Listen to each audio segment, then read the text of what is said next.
నమస్తే, welcome to RTV. Peddi trailer release అయిన తర్వాత బిజినెస్లో ఎటువంటి చేంజెస్ వచ్చినాయి? మరి పెద్ది ఇప్పుడు సింగిల్ స్క్రీన్స్కి ఆడియన్స్ని రప్పించగలదా? పెద్ది మీద ఎక్స్పెక్టేషన్స్ ఎంతవరకు ఈ ట్రైలర్ చూసిన తర్వాత పెరిగాయి అన్నీ కూడా అడిగి తెలుసుకుందాం. మనతో పాటు ప్రొడ్యూసర్ నట్టికుమార్ గారు ఉన్నారు. సార్ నమస్తే. ట్రైలర్ ఎలా అనిపించింది? ఈ ట్రైలర్ బిజినెస్లో ఏమైనా చేంజెస్ తీసుకొచ్చిందా? ట్రైలర్ కంటే బిజినెస్ ముందే అయిపోయింది. Business already sold out, areas అంతా కూడా క్లోజ్ అయిపోయింది. ట్రైలర్కి బిజినెస్కి సంబంధం లేదు. ట్రైలర్ నేను 4:56 నిమిషాలకు వచ్చింది. 4:56 నిమిషాలకు ట్రైలర్ వచ్చేటప్పటికి సినిమా 10 రెట్లు హైప్ వచ్చింది. 10 రెట్లు హైప్ వచ్చింది. దాంట్లో రామ్ చరణ్ గారి కష్టం కనబడుతుంది. రామ్ చరణ్ గారు ఆ సినిమా మీద కష్టపడిన కష్టం కనబడుతుంది. బుచ్చిబాబు డైరెక్షన్లో ఆ కష్టం కనబడుతుంది. దాంట్లో సెంటిమెంట్ ఉంది. మొత్తం టోటల్గా ఉప్పున కనబడుతుంది. ఉప్పున ఏదైతే కనబడిందో రూపం కనబడుతుంది. రంగస్థలం ఊహ కనబడుతుంది.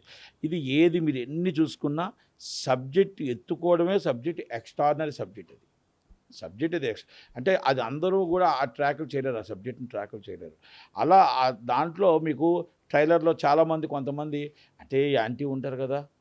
ఇప్పుడు కొంతమంది యాంటీ ఉన్న వాళ్ళు ఏం చెప్తున్నారు, ట్రైలర్ చాలా తక్కువ ఉంది, ఎక్స్పెక్ట్ చేస్తున్నారు. అంటే ఇదేం సినిమానా? ట్రైలర్లో ఏం చెప్పారో కొంతమంది చెప్తున్నారు. ట్రైలర్లో అభిమానించే వాళ్ళకి మాకు ఇష్టం ఉంది, మీకు ఇష్టం లేదు, అలా కొంతమంది మిక్స్డ్ టాక్ వస్తుంది, అది ఇది అంటున్నారు.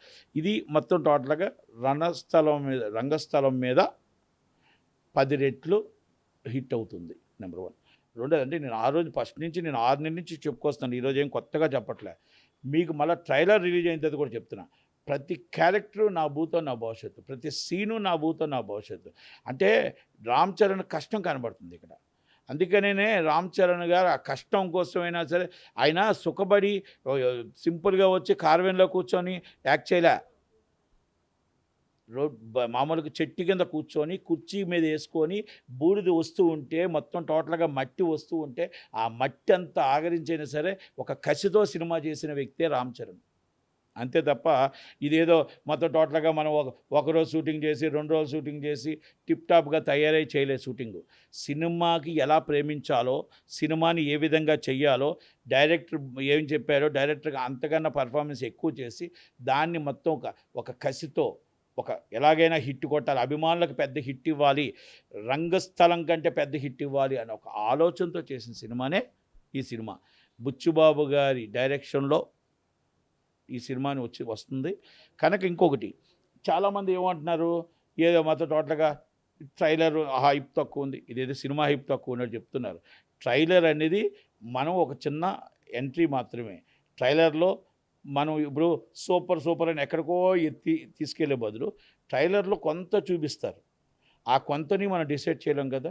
సినిమా చూడండి, థియేటర్ కాడికి వచ్చి చూడండి. థియేటర్కి వచ్చిన తర్వాత నేను మళ్ళా చెప్తున్నా, ఇది ప్రజల్లో హైప్ ఉంది, జనాల్లో హైప్ ఉంది. యాంటీ ఫ్యాన్స్ దీన్ని కొంచెం ప్రయత్నాలు చేయడానికి నిన్నటి నుంచి ప్రయత్నం చేస్తున్నారు, కానీ వాళ్ళకి వర్కౌట్ కావట్లా, సక్సెస్ కావట్లా. 63 మిలియన్స్ వెళ్ళింది అంటే ఎందుకు వెళ్ళింది? అంటే యాంటీ ఫ్యాన్స్ చూసి వెళ్ళిందా? అభిమానించే వాళ్ళు చూసి వెళ్ళిందా? అందుకే చిరంజీవి గారి ఫ్యామిలీ మీద కొంతమందికి కోపం ఉంది, చిరంజీవి గారి ఫ్యామిలీ మీద కొంతమందికి కసి ఉంది, చిరంజీవి గారి ఫ్యామిలీ మీద కొంతమందికి ఆ ఫ్యామిలీ మొత్తం టోటల్గా క్రికెట్ టీం లాగా ఎంత పెద్ద ఫ్యామిలీ, మొత్తం అందరూ హిట్లే.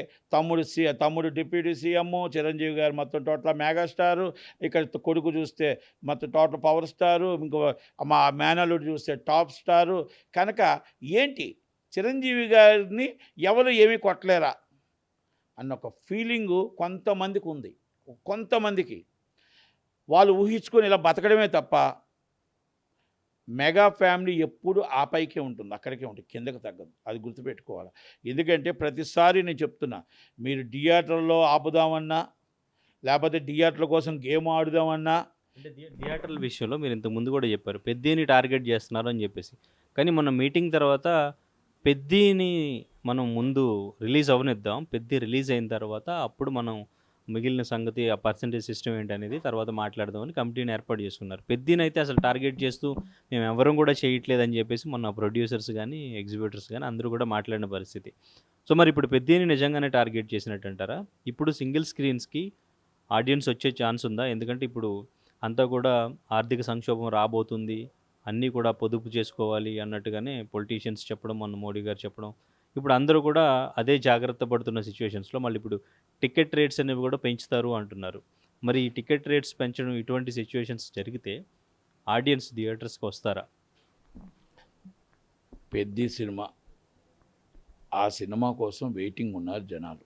ఆ సినిమా కోసం ఎప్పుడెప్పుడు వస్తుందా అని ఉన్నారు. యూజర్ మనీ ఆల్రెడీ ఒక పాన్ ఇండియాకి మనీ ఖర్చు పెట్టాడు కాబట్టి ప్రొడ్యూసర్, దానికి తగ్గట్టు మనం కూడా రేటు కంపల్సరీ తీసుకోక తప్పదు. ఎందుకంటే మనం పాన్ ఇండియా మూవీ కాబట్టి, పవర్ స్టార్ ఆస్కార్ అవార్డు గ్రహీత అయిన కనుక ఆ సినిమాకి హెవీ ఖర్చు అయింది కాబట్టి దానికి తగ్గట్టు అభిమానులకి ఇబ్బంది కలగకుండా, నిర్మాతకి ఇబ్బంది కలగకుండా ఆ ఖర్చు అది రేట్ అనేది కొంచెం రీజనబుల్గా చేసి కంపల్సరీ అది పెంచక తప్పదు. ఇంకొకటి ఇప్పుడు నేను అంటున్నారు మీరేదో బయటకు దిల్ రాజు గారు వచ్చి చాలా చక్కగా చెప్పారండి. బయటికి నవ్వి లోన మాతో టోటల్గా కుళ్ళిపోయి ఉంటే కరెక్ట్ కాదు కదా. మీరు అన్నారు ఆ మాట, ఏమన్నారు? పెద్ది సినిమాకి మేము ఫ్రీ రిలీజ్ అన్నారు. మరి ఇప్పుడు ఎందుకండి పర్సంటేజ్లు వచ్చి ఆంధ్ర వచ్చి 7.5% అంటే వాళ్ళు ఓకే అన్నారు. పాపం ఆంధ్ర వాళ్ళు ఎవరు కూడా థియేటర్స్ మాకు ఇబ్బంది లేదు అని అన్నారు. మరి తెలంగాణలో మరి ఇప్పటికీ ఇబ్బంది పెడుతూనే ఉన్నారు. స్టిల్ ఇవాళ కూడా మరి ఎవరు పెడుతున్నారు అక్కడ? సునీల్ గారు, దిల్ రాజు. అంటే ఇక్కడ ఒకళ్ళ చేతుల్లో థియేటర్లు ఉన్నాయి కాబట్టి ఇది మాది రాజ్యం సామ్రాజ్యం, తెలంగాణ మాది, ఈ సామ్రాజ్యం మాది సినిమా ఇండస్ట్రీ అంటున్నారు. ఆంధ్రాలో ఓనర్స్ ఉన్నారు. ఆంధ్రాలో కొంతమంది థియేటర్ సింగిల్ ఓనర్స్ ఉన్నారు కాబట్టి మాకు జనవరిలో రెంట్ వచ్చింది. ఉస్తాద్ భగత్ సింగ్ 1 వీక్ వచ్చింది. మళ్ళీ ఇప్పుడు వీరభద్రుడు వచ్చింది. మళ్ళీ మాకు ఈ సినిమానే 3 వారాలు రెంట్ వస్తుంది కాబట్టి ఈజ్ అ వెయిటింగ్ మూవీ అని ఆంధ్ర నుంచి ఉన్నారు. కానీ ఇక్కడ మాకు ఏవైనా సరే మేము ఏ విధంగా అయినా వాళ్ళని ఆపాలి, ఏ విధంగా అయినా పెద్దకి మేము టార్గెట్ చేయాలి అని చూసుకుంటున్నారు. నేను ఒక్కటి అడుగుతున్నానండి, నేను సునీల్ గారిని నేను అందరిని అడుగుతున్నాను. జెట్లీ మూవీకి సినిమా థియేటర్లు ఇవ్వలేదండి, ఏఎంబి ఇవ్వలేదండి, పక్క థియేటర్లు ఇవ్వలేదండి. జెట్లీ స్మాల్ బడ్జెట్ మూవీకి చిన్న సినిమాలను చంపేస్తున్నారండి వీళ్ళు. 20% ఆక్యుపేషన్ అడుగుతున్నామండి, మేము 100 రూపాయల టికెట్ అడుగుతున్నామండి, అది కూడా ఇవ్వలేదండి వీళ్ళు. సినిమాని వస్తే చాలు మొత్తం తెలంగాణలోనే సర్వనాశనం అయిపోతుంది. ఆంధ్రాలో ఏ ప్రాబ్లం లేదండి. ఆంధ్ర ఏ రోజు కూడా ఎగ్జిబ్యూటర్స్ ఎప్పుడు కూడా సానుకూలంగా ఉన్నారు, డిస్ట్రిబ్యూటర్స్ సానుకూలంగా ఉన్నారు, ప్రొడ్యూసర్స్ సానుకూలంగా ఉన్నారు. ఇక్కడ తెలంగాణలో ఎందుకు వస్తుంది ఈ ప్రాబ్లం? 2 చేతుల్లో థియేటర్లు ఉండబట్టి. ఇది వాస్తవం కాదా? మీరు పెద్ద క్లియర్ అని చెప్పారు, మళ్ళీ వచ్చి మళ్ళీ దాంట్లో నిన్న మీటింగ్లో కూడా మాకు సంబంధం లేదు, తెలంగాణలో మేమేమి చెయ్యం, మా వాళ్ళందరితో మాట్లాడాలని మళ్ళీ వెళ్ళిపోయారు. ఇప్పుడు సబ్ కమిటీ వెళ్ళిపోయారు. దాంట్లో డ్రామా ప్లే చేస్తారు సురేష్ బాబు గారు, ఆయన వన్ ఆఫ్ ది పార్ట్నర్ కాబట్టి. కరెక్ట్ కాదండి. మీరు నిర్మాతని ఆలోచించండి, నిర్మాత పరిస్థితి ఆలోచించండి. 7.5% ఇస్తే 8 కోట్లు తేడా వస్తుంది. ఏది రేట్లు పెరిగే దాని మీద.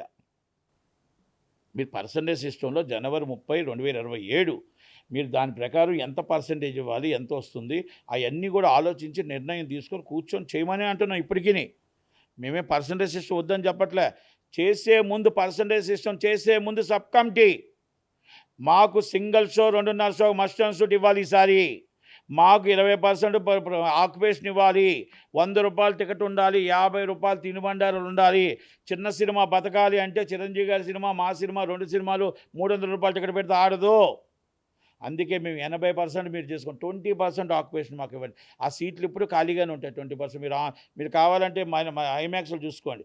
మీరు ఎప్పుడు అంటే 20% ఆ 20% మాకు పడిమంటున్నాం మేము. కనుక మీరు పెద్ద సినిమా బతకాలి, పెద్ద సినిమా రేట్లు రావాలి, చిన్న సినిమా బతకాలి, మాకు 2.5 షో రావాలి.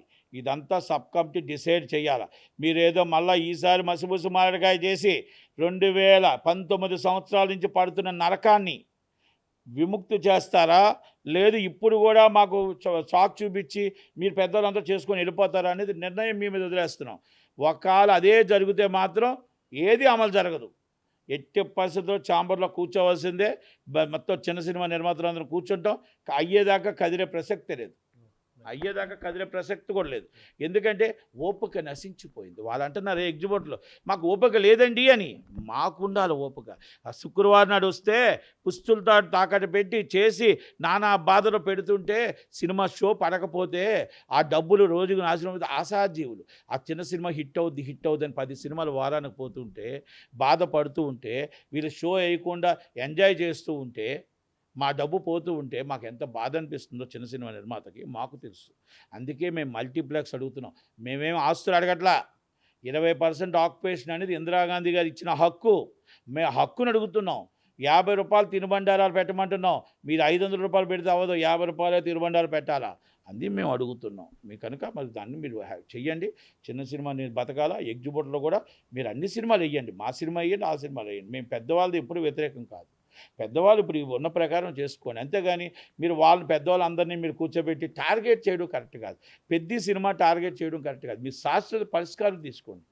శాశ్వతంగా పరిష్కారం కూర్చోండి. జనవరి 30 లోపల 2027 లోపల ఈ పరిష్కారం అంతా తీసుకొని ఒక పర్సంటేజ్ సిస్టమ్కి వచ్చి మాట్లాడండి తప్ప మనం ఏదో ఇష్టం వచ్చినట్టు ఇప్పుడు దీనికే పెద్దకే కావాలి. కొంతమంది ఏదో చాలా చేస్తున్నారు. అంటే ఇంకా తెలంగాణలోనే, ఆంధ్రాలో లేదు. తెలంగాణ థియేటర్లోనే లీజు ఓనర్సే చేస్తుంది ఇది. ఆ లీజ్ ఓనర్స్ 100% ఇది పెద్దిని చాలా చాలా టార్గెట్ చేస్తున్నారు. కానీ 100% మీరు సినిమా రిలీజ్ అయిపోయిన తర్వాత మేము దాన్ని మొత్తం టోటల్గా ఎలా చేయాలి ఏం చేయాలి మేము కూడా మాట్లాడతాం. ఎందుకంటే ఇప్పుడు సినిమా రిలీజ్ ఉంది. సినిమా హిట్ కావాలని కోరుకుందాం. పెద్ద హిట్ కావాలని కోరుకుందాం. అందరూ థియేటర్లో అగ్రిమెంట్లు వేయాలని కోరుకుందాం. ఏ సినిమాడు అదృష్టవంతుడు, ఏ వాడు దురదృష్టవంతుడు. Thank you very much. Thank you.